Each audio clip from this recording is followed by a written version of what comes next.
My dear students, welcome to this class. हमने शुरुआत की है 10वीं की इंग्लिश के लिए क्रैश कोर्स। ये अपना चैप्टर वाइज रहने वाला है। आज ये शुरुआत करते हैं और क्वेश्चन जैसे ही आपके सामने आए आंसर करना शुरू कीजिएगा। ठीक है, पहला सवाल आपको मैं दिखाने का काम कर रहा हूँ, देखिएगा। हाँ, पहला सवाल आपके सामने है। कहते हैं कि द कोयल इज रेस्टलेस। आप लोग बताने का काम कीजिए कि कोयल जो है रेस्टलेस है। ठीक है, because it is separated from, क्योंकि इसको अलग कर दिया गया है। सर किससे अलग किया गया ये बताने का काम कीजिएगा आप लोग। ठीक है, क्वेश्चन बेहतरीन है। पहला सवाल आपके सामने और आपका आंसर क्या कह रहा है आप लोग बताने का काम कीजिए। देखिए पहला ऑप्शन कहता है कि बिलव्ड, फ्रेंड, पेरेंट्स या फिर कजन्स। सर कजन्स की चर्चा तो पूरे चैप्टर में कहीं भी नहीं मिलती। आप लोग का आंसर मैं देख पा रहा हूँ कि सबका सर ए आ रहा है। इसका मतलब है कि आप लोग बढ़िया से तैयारी करके आए हैं। ऑप्शन ए बिल्कुल सही है। उस कोयल को उसके बिलव्ड से अलग कर दिया गया था। शायद यही कारण था कि वो बार बार क्या कर रहा था, वो रेस्टलेस थी, बेचैन थी, बार बार वो परेशान हो रही थी। चीजें इस तरह से चल रहा था। ठीक है, आपका आंसर सही है।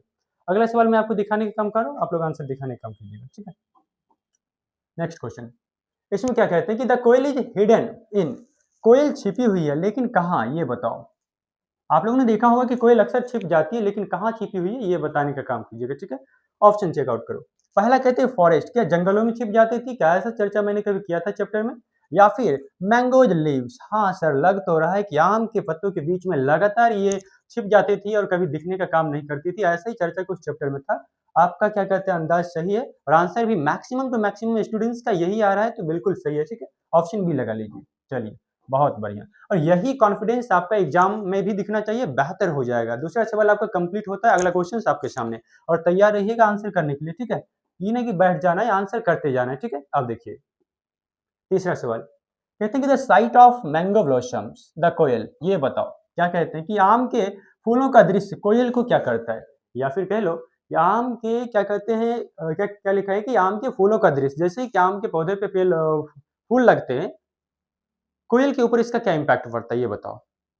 पहला ऑप्शन, क्या उसको फायर्स, उसके अंदर एक अलग सी बेचैनी आ जाती है, ऐसा कुछ था। या फिर क्या कहते हैं कि चिढ़ाता है उसको, टीज करता है, मॉक करता है, मजाक उड़ाता है, या फिर जैसे जो उसको पीछा करता है, ऐसा कुछ था इसमें, तो ये बताने का काम कीजिएगा। सर मुझे क्या लग रहा है इसमें क्या होने वाला है, जब भी आम के पेड़ों पे वो फलों को और फूलों को देखती है, उसके अंदर एक अलग सी बेचैनी सी होती है। ऑप्शन ए आप लोग लगाने का काम कीजिएगा, बिल्कुल सही रहने वाला है और सबका सबका सही है। ये क्वेश्चन तो कम से कम किसी का गलत नहीं हुआ, बहुत बढ़िया है। ठीक है, अगला सवाल देखने का काम कीजिएगा। अगला क्वेश्चन कहते हैं कि हु रोट द पोयम कोयल।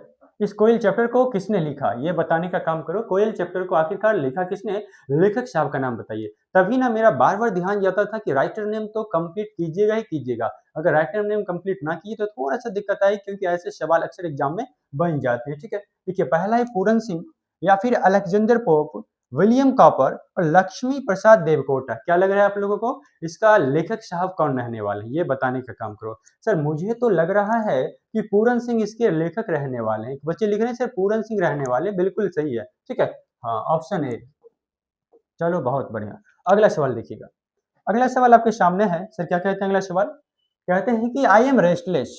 कोयल आपको बता रही कि मैं बहुत ज्यादा क्या हूँ, रेस्टलेस हूँ। लेकिन लेकिन लेकिन सवाल कुछ और भी आपसे कहना चाहता है कि वेयर इज माई बिलव्ड, ये मेरा बिलव्ड कहाँ चला गया ना, वो चीजें हैं। लेकिन आपको ये सब थोड़ी बताना है, क्वेश्चन तो आपसे कुछ और पूछ रहा है। वो कहता है कि इज फ्रॉम, ये पंक्ति कहाँ से ली गई है ये बताने का काम कीजिएगा। और इसीलिए कहते थे कि थोड़ा सा चैप्टर में पंक्तियों पे भी ध्यान बना के रखिएगा, ताकि ये जो प्रश्न जब भी बनते हैं इस टाइप के आपको ध्यान रखना चाहिए।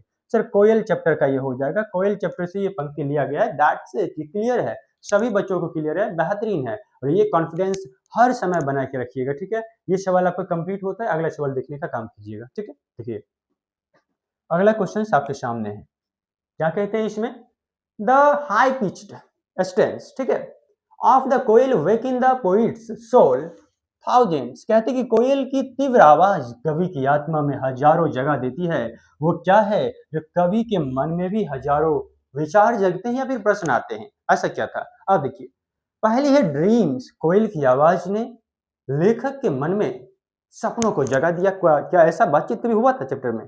सर ड्रीम्स की तो चर्चा नहीं हुई थी। ठीक है, अब देखो डिजायर इच्छाएं, या फिर मेमोरीज स्मृतियां, या फिर लालसाएं लॉन्गिनेंस, क्या था उसमें ये बताने का काम करो। सर मुझे क्या लग रहा है, इसका डिजायर होना चाहिए या मेमोरी होना चाहिए, आप लोग बताओ। सर मेमोरी की ओर भी आप लोग का ध्यान जा रहा है, मेमोरी की ओर भी ऑप्शन सी भी कई लोगों का आ रहा है, कई लोगों का ऑप्शन बी भी आ रहा है। ठीक है, आप लोगों ने ए और डी को तो पहले ही काट दिया। ठीक है, सी और बी पे सारे लोगों का ध्यान है। सर हो सकता है मेमोरी या फिर डिजायर या फिर उसकी इच्छाएं। लेट्स चेक, आ जाओ चेक करते हैं कहाँ पे क्या होने वाला है। इसके आंसर को अगर आप देखना चाहें तो यहाँ से चेकआउट कीजिए।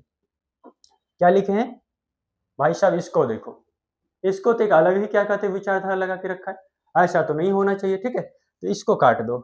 लालसाई तो बिल्कुल नहीं था। ठीक है, उनकी पुरानी स्मृतियां जो थी, पुरानी जो विचारधारा था, पुरानी जो कोई सोच था, या फिर कह लो पहले जो उन्होंने उन्होंने सोचा था, उन चीजों को उनके मन में पहले से फिर से आ जाता है, मतलब स्मृतियां फिर से जागृत होती है। ऑप्शन सी वाले का बिल्कुल सही है। ठीक है, चलिए चलते हैं अपने अगले सवाल की ओर। अगला सवाल आपके सामने, 8वां क्वेश्चन क्या कहते हैं, इसमें तो है द कोयल इज, क्या लिखे हैं एक मिनट देखना, the coil is desperately looking for his, कहते हैं कि कोयल अपने डॉट की बेताबी से तलाश कर रही है। ये बताने का काम कीजिए कि किसको खोज रही है, उसका ध्यान कहाँ लगा हुआ है, किसको खोजना चाहती है। सर किसको खोजना चाहेगी, एक ही चीज का तो चर्चा है पूरे चैप्टर में, बाकी ऐसा किसी चीज का चर्चा नहीं है। तो आपने कहा कि सर वो जो है ना अपने बिलव्ड को खोज रही है, आखिरकार उसका बिलव्ड कहाँ चला गया। और शायद यही कारण है कि उसके बेचैनी का भी कारण था। लेखक साहब के मन में भी ऐसा ही विचार आया था। उसने भी सोचा कि जाकर के इससे पूछते हैं कि ऐसा कौन सा वजह हुआ कि तुम इतना ज्यादा रेस्टलेस रहती हो। तो कोयल ने कहा कि मेरा बिलव्ड कहाँ चला गया मुझे छोड़ करके। ऑप्शन ए बताने का काम कीजिएगा, सबका सही है। अगला सवाल आपके सामने आ रहे हैं और तैयार है ना आंसर करने के लिए, ठीक है। हाँ चलिए अगला सवाल आपके सामने देखिए, कहते हैं कि the garden that burns the heart of koyal, ये बताने का काम करो तो जाने। 2019 का क्वेश्चन है। कहते हैं कि वह बगीचा जो कोयल का हृदय जलाता है वो कैसा है। ये कैसा बगीचा है, कैसा गार्डन जो कोयल के अंदर हजारों बेचैनियों को जन्म दे देता है, वो कौन सा बगीचा है, ये बताने का काम करना। देखो पहला, सर क्या ग्रीन गार्डन की चर्चा थी, पतला गार्डन, थिन गार्डन की, या फिर डेंस घना थिक।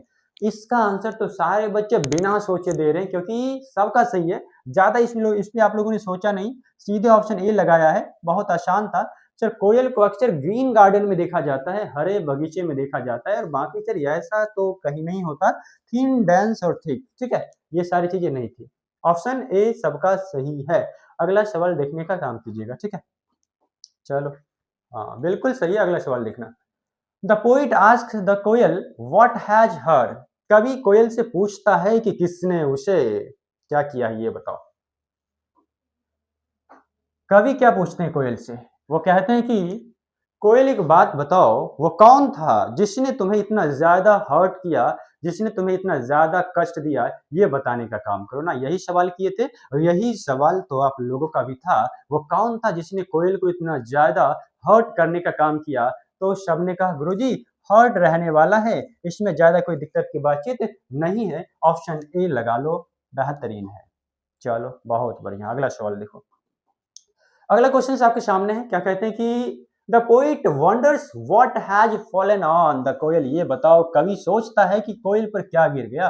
अच्छा ये चिंता तो लेखक साहब को बहुत ज्यादा था, शुरुआत से ही चिंतित थे ना, कि बार बार सोच रहे थे कि आखिर ऐसा क्या हुआ कि कोयल पूरा एकदम क्या कहते हैं ब्लैक ब्लैक हो गया, उस पे वो कौन सी बिजली थी जो आकर के गिर गई। अच्छा समझाने के क्रम में तो मैंने आपको आंसर ही बता दिया, अब क्या देखना, आ जाओ। Option D lighting. लेखक ने पूछे थे कि वो क्या था जिसकी वजह से तुम्हारा कलर ब्लैक हो जाता है। तो कोयल का जवाब आता है कि अचानक मेरे ऊपर एक बिजली गिरती है और उस बिजली ने ही मेरे पंखों को झुलसाया है। ऑप्शन डी एब्सोल्युटली राइट है, बिल्कुल सही है। अगला सवाल देखने का काम कीजिएगा, राइट। चलो भाई अगला सवाल आपके सामने। The coil is unhappy because it is not with its. आपने देखा था इस कंसेप्ट को, मैंने इतना बेहतरीन आपको बताया था। कहते हैं कि इस पे तो बार बार सवाल पूछता है और अभी भी साबित हो जाएगा, देखिएगा इस कंसेप्ट के ऊपर बार बार सवाल पूछता है। कहते हैं कि वो कोयल जो थी बहुत ज्यादा अनहैप्पी थी, लेकिन क्यों, उसके अनहैप्पी का क्या कारण था, ये बताने का काम करो। देखो पहला क्या कहते हैं, भाई साहब ये तो कंप्लीटली इलॉजिकल है, हस्बैंड शब्द की चर्चा इसमें कैसे हो जाएगी, ये इलॉजिकल ऑप्शन है। लवर या फिर ब्रदर और सिस्टर, सिर्फ ब्रदर और सिस्टर सिबलिंग्स की भी कोई ऐसी चर्चा नहीं मिलती। इसका मतलब क्या है सर सी और डी तो नहीं होगा, बी लगा के चलिएगा, ठीक है। तो अपने बिलव्ड कह लो या फिर लवर कह लो, इसके पीछे उसका ध्यान बहुत ज्यादा था। बिल्कुल सही है, बी लगा के चलिएगा। अगला सवाल आपके सामने। इसी तरह से एकदम आपका आंसर दिखते रहना चाहिए, और जिस उम्मीद के साथ आपका आंसर आ रहा है वो बेहतरीन है। चलो अगला सवाल देखो। लिखते हैं कि the koyal's wings have been teared by the fire of. आ जाओ, क्या कहते हैं कि कोयल की विंग्स, कोयल की पंख बहुत ज्यादा क्या रहती है, झुलस गई है, आग में झुलस गई है। लेकिन सर ये बताओ ना, वो कौन सी आग थी जिसकी वजह से कोयल का पंख झुलस गया, ये बताने का काम करो। अच्छा, इसमें जो बच्चे पहले से नहीं पढ़े वो थोड़ा सा अपना दिमाग लगाएंगे और क्या कहेंगे, गुरुजी हो सकता है अलग अलग ऑप्शंस पे उसका ध्यान जाए, लेकिन जिसने पहले से पढ़ा है उसको मालूम है सर एक ही चीज था, द फायर ऑफ लव ना, वो प्रेम की आग ही थी जिसने उसके पंखों को झुलसाया था। ऑप्शन बी आ जाइए, सही है, सबका सही है ये, लेकिन उन्हीं बच्चों का सही है जिसने पहले से पढ़ा है, ठीक है। अब आ जाओ, मतलब कहने का है कि आपने क्लास किया है, अब बिना क्लास किए क्लास चाहिएगा, थोड़ा सा प्रॉब्लम आपको देखने को मिल सकता है, लेकिन जिसने पहले से थोड़ा सा क्लास करके है हमसे ऑफलाइन में, चीजें बेहतरीन आपकी चल रही होगी, ठीक है। देखिए अगला सवाल, कहते कि the coil is concealed among the leaves. ये बताओ कि कोयल जो है छिप जाती है लेकिन किन पत्तों के बीच, ये बताने का काम करो, ठीक है। क्वेश्चन इंपॉर्टेंट है और ये आपका 23 का क्वेश्चन था, ठीक है, देख लीजिएगा। कहती कोयल किन पत्तों के बीच छिपती है, ये देखो सर, बरगद के पत्तों के बीच, मैंगो के पत्तों के बीच, बाम्बू के पत्तों के बीच या बनाना के पत्तों के बीच। अब सोचना क्या इसमें इतना ज्यादा है ना, वो आम के पत्तों के बीच छुपती थी, मैंगो लीव्स, ठीक है, ऑप्शन बी सबका सही है। और इसमें ध्यान तो वही ना लगाएंगे जो सोचेंगे किन पत्तों के बीच छिपेंगे, जो चैप्टर ना पढ़े हो, लेकिन आपको मालूम है ऑप्शन बी होगा, आम के पत्तों के बीच। अब दूसरा किसी पेड़ की चर्चा पूरे चैप्टर में आपको कहीं भी नहीं मिलती। अगला सवाल देखिएगा, इसमें क्या कहते हैं, the poet ask the koel what keep it at. कवि कोयल से पूछता है, अच्छा मालूम है पूरी चिंता तो कवि को ही था कि कोयल को ऐसा क्यों है, कोयल ऐसा क्यों है, हर सवाल तो लेखक साहब ही कर रहे थे। क्या कहते हैं कि कवि ने कोयल से पूछा कि वो कौन सी चीज थी जो उसे अभी झुलसा दी है और झुलसने के बाद भी, ब्लैकआउट होने के बाद भी उसे बहुत ज्यादा क्लियर क्रिस्टल लगती है, क्रिस्टल क्लियर रखती है, वो क्या है। चलो देखो, हाँ हमने समझाने के क्रम में फिर से आंसर बता दिया, लेकिन जो बच्चे देखे थे वो समझ गए। चलो फ्रेश, वो कौन सी चीज है जो तुम्हें ताजा रखता है या फिर क्रिस्टल क्लियर रखता है चीजें, ठीक है, जलने के बाद भी अच्छी दिखती हो, क्यों, यही ना क्वेश्चन था लेखक साहब का। ऑप्शन सी बिल्कुल सही है, आ जाओ यहाँ पे सी लगा लीजिएगा। अगला सवाल मैं आपको दिखाने का काम करता हूँ, एकदम तैयार रहिएगा आंसर करने के लिए, ठीक है, क्वेश्चन आते ही आपका आंसर दिखना चाहिए। चलो अगले सवाल पर मैं बढ़ता हूँ। सर इसमें क्या कहते हैं, द कोयल इज रेस्टलेस। आ जाओ, कहते हैं कि कोयल बहुत ज्यादा रेस्टलेस है, बहुत ज्यादा बेचैन है, फॉर हर, किसके लिए, सेंस तो सेम है, समझ गए होंगे ना, किसके लिए बेचैन है। तो सबने का सर पहला ऑप्शन ही है, इसमें ज्यादा चर्चा नहीं करेंगे, क्यों, क्योंकि अपने बिलव्ड के लिए बहुत ज्यादा क्या थे, चिंतित थे, या फिर कह लो हर समय उसी के बारे में सोचते रहते थे। आपका सही है। अगला सवाल आपके सामने, ठीक है, देखो, the dog Burns the coils heart. क्या कहते हैं कि कोयल का हृदय जलाता है, लेकिन क्या जलाता है भाई साहब, ये बताओ।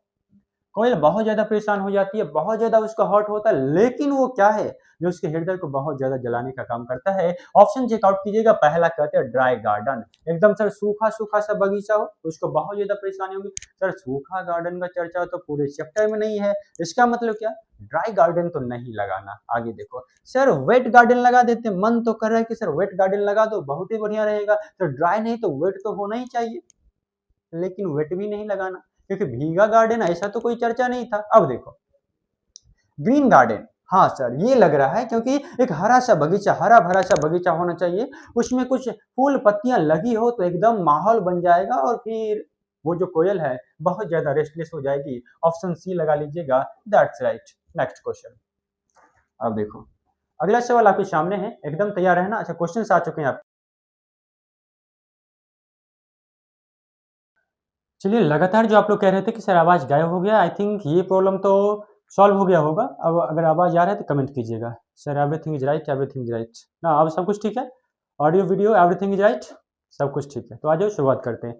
मुझे लगता है यहीं से आवाज गायब हुआ था ना, 17 नंबर क्वेश्चन के साथ, सही है, हाँ 17 नंबर, 16 तक तो एवरीथिंग इज राइट, सब कुछ सही है। हाँ 16 तक ठीक था, देख लो एक बार, चेक करा देते हैं। हाँ यहाँ तक सब कुछ ठीक है, कोई दिक्कत नहीं ना।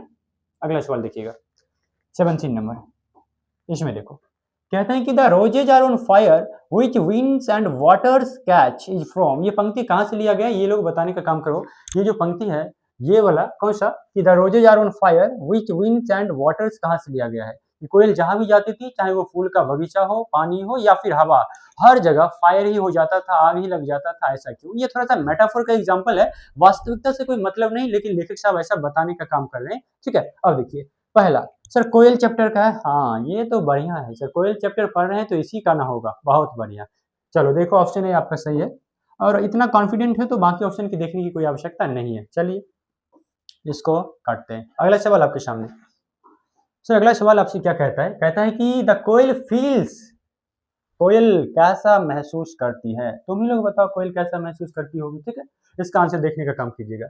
सर क्या वो कंटेंट सेटिस्फाइड है, सर कंटेंट तो नहीं थी, सेटिस्फाइड तो नहीं थी, इसका मतलब क्या, कुछ ना कुछ तो था जो प्रॉब्लम्स चल रहा था, और प्रॉब्लम्स के बीच में सर हैप्पी कैसे हो सकता है, ये भी नहीं हो सकता।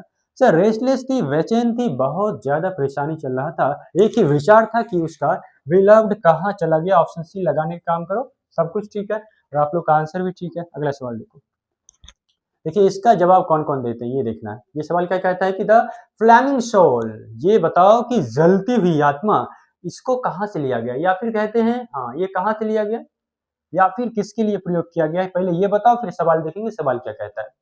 मेरा सवाल यह है कि ये जो फ्लेमिंग सोल है ये शब्द किसके लिए आया है इस चैप्टर में, या अगर ये बता दीजिएगा, क्वेश्चंस देखेंगे उसके बाद। हाँ आपका कहना है कि सर ये कोयल के लिए हो सकता है, बिल्कुल सही है, उसी के लिए प्रयोग किया गया है फ्लेमिंग सोल, क्योंकि एग्जामिनर को भी मालूम है डायरेक्ट कोयल लिखेंगे तो बच्चा विद इन 1 सेकेंड बिलव्ड लगा के आ जाएगा, लेकिन थोड़ा सा अगर चेंज करेंगे तो कंफ्यूजन बढ़ सकती है। लेकिन आप लोगों ने देखा है तो कोई दिक्कत की बातचीत नहीं है, ऑप्शन ए सही है, बाकी सारे ऑप्शन क्या है इलॉजिकल। अगला देखिएगा, अगला क्वेश्चन आपके सामने है, कहते हैं कि the dot the garden the brighter Burns my heart, अगर कोई बगीचा जितना हो क्या चीज तो मुझे उतना ही ज्यादा रेस्टलेस करता है, ये बताओ क्या चीज हो। सर वो लाइटर हो, हैवियर हो, ग्रीनर हो, डार्कर हो, क्या लगता है बताओ, आप ही लोग का आंसर का इंतजार है। सर सबका कहना है गुरुजी अगर वो ग्रीनर हुआ ना, अगर वो हरा भरा हुआ, उसमें फूल और लगे हुए रहे तो एकदम से रेस्टलेस जो उसकी है वो और ज्यादा बढ़ जाएगा। ऑप्शन सी आपका सही है। अगला सवाल देखने का काम कीजिएगा, ठीक है। 21 नंबर सवाल देखो, अगला सवाल आपसे क्या कहता है, क्वेश्चन आ चुके हैं। द डॉट ऑफ लव क्या था, द फायर ऑफ लव, इसीलिए कहते थोड़ा सा पंक्तियों को पकड़िए। यहाँ पे जिसने ध्यान से देखा होगा हिंदी से कोई मतलब ही नहीं है, क्योंकि ऐसा सीधे सीधे लाइन उठा के रखा है आपके चैप्टर से। द डॉट ऑफ लव यहाँ पे आप लिख सकते हैं द फायर ऑफ लव, ठीक है, और ये पूरा हो जाएगा। ऑप्शन बी बिल्कुल सही है। अगला सवाल देखने का काम कीजिएगा। अच्छा ये सब को क्या करना है भाई, ये बताओ, तुम ही लोग बताओ क्या करें, इसको काट दें। ऑप्शन बी सही है। आ जाइए अगला सवाल, अगला क्वेश्चन आपके सामने है, कहते हैं कि what does the flaming soul of the koyal ask in the poem Koyal, कहते हैं कि कविता में कोयल की ज्वलंत आत्मा क्या पूछती है, कौन सा सवाल करना चाहती है, ये बताओ। सर एक ही तो सवाल था, ज्यादा सवाल कहाँ था, वो कौन सा सवाल था कि वो सबसे पूछती, जहां जाती सबसे पूछती कि किसी ने मेरे विलव्ड को देखा है क्या, ऐसा ही सवाल था ना। ऑप्शन ए आपको दिख पा रहा होगा कि वांट्स नो, ये जानना चाहती है कि वेयर इट्स लवर, या फिर जानना चाहती है कि इसका विलव्ड कहाँ है, ये शब्द बेहतर है इसके लिए, ऑप्शन ए लगा के चलिएगा। बाकी ना वो डेस्टिनेशन तक जाना चाहती थी ना घोंसला को खोज रही थी, और इनमें से कोई नहीं, ऐसा कुछ नहीं था, ठीक है। बेहतरीन है, ये कंप्लीट होता है। और देखो अगर क्वेश्चन है तो आपको मैं दिखाता हूँ, नहीं ये कंप्लीट हो गया, ठीक है। अगर ये कंप्लीट हो गया तो ठीक है, और कुछ पूछना हो तो बताओ। अच्छा ये कौन सा चैप्टर चल रहा था भाई, बढ़िया सवाल कर रहे हो तुम लोग ना। देखो ये चैप्टर 6 था, चलो बहुत बढ़िया, 6 चैप्टर ये चल रहा था। और एक क्वेश्चन और भी है, इसके आगे कौन सा चैप्टर है और उसके लेखक साहब कौन है, ये आप लोग बता के चलिएगा, इसका आंसर देखना चाहिए। चैप्टर 7 का नाम एंड उसका राइटर का नाम कमेंट बॉक्स में लिख के जाइएगा। आज के लिए इतना ही, ठीक है, चलें, कोई दिक्कत की बातचीत तो नहीं, एवरीथिंग इज राइट, सब लोग कहें ठीक है सर। चलो तो फिर मुलाकात करते हैं अगले क्लास में, आज के लिए इतना ही, नमस्कार, जय हिंद।